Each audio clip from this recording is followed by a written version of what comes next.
D'abord, pourquoi le choix de la Journée internationale de l'éducation? Tout simplement parce que l'éducation réside au cœur de la coopération qui existe entre Israël et le Sénégal. Elle constitue une valeur commune, à savoir veiller à l'avenir de la génération future.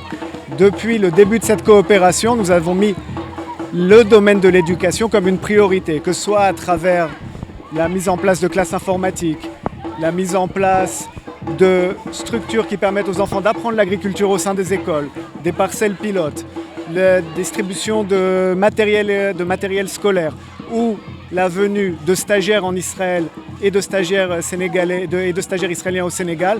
Nous voyons dans l'éducation non seulement une convergence d'intérêts, à savoir veiller à ce que la génération future soit formée, mais aussi une convergence de principes, savoir l'éducation, la transmission comme quelque chose qui unit Israël et le Sénégal. Et pourquoi le village d'enfants SOS?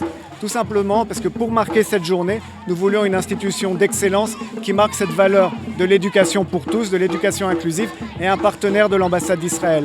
Au fil des années, nous avons eu des coopérations très réussies avec le village et nous voulions marquer cet événement de cette manière. Et quel meilleur moyen qu'à travers la musique, à travers la venue d'un musicien israélien qui incarne cette coopération entre nos deux pays. En tout cas, ça me fait énormément plaisir et je sais que c'est le même sentiment pour mes collaborateurs, pour les enfants spécialement et pour l'ensemble des membres de l'association, vu que l'éducation des enfants occupe une place importante dans notre dispositif de prise en charge des enfants. Raison pour laquelle, comme je l'ai dit tantôt, au village d'enfants SOS, l'association dispose actuellement de 10 écoles, dont 5 écoles maternelles, 5 élémentaires. Et la particularité de Dakar, c'est que Dakar compte également une université scientifique. Et toutes ces structures-là sont ouvertes à la communauté.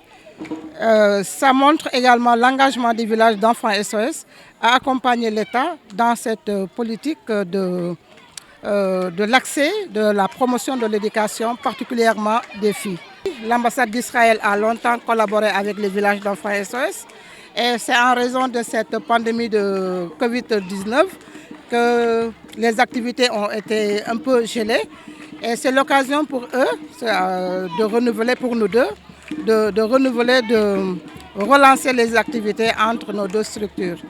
Et le soutien que je pourrais encore demander, c'est que ce soit l'ambassade d'Israël, que ce soit l'État, que ce soit les partenaires, qu'ils nous accompagnent davantage à assurer une prise en charge de qualité aux enfants qui nous sont confiés. Puisque le travail que nous faisons, c'est l'État qui devait le faire. On a toujours besoin du soutien. C'est vrai qu'ils nous soutiennent. Hein. On reçoit des subventions, on est exonéré de taxes puisque nous sommes une association d'utilité publique. L'État nous soutient, les bonnes volontés nous soutiennent. Et c'est l'occasion de dire merci et encore demander un peu plus de soutien.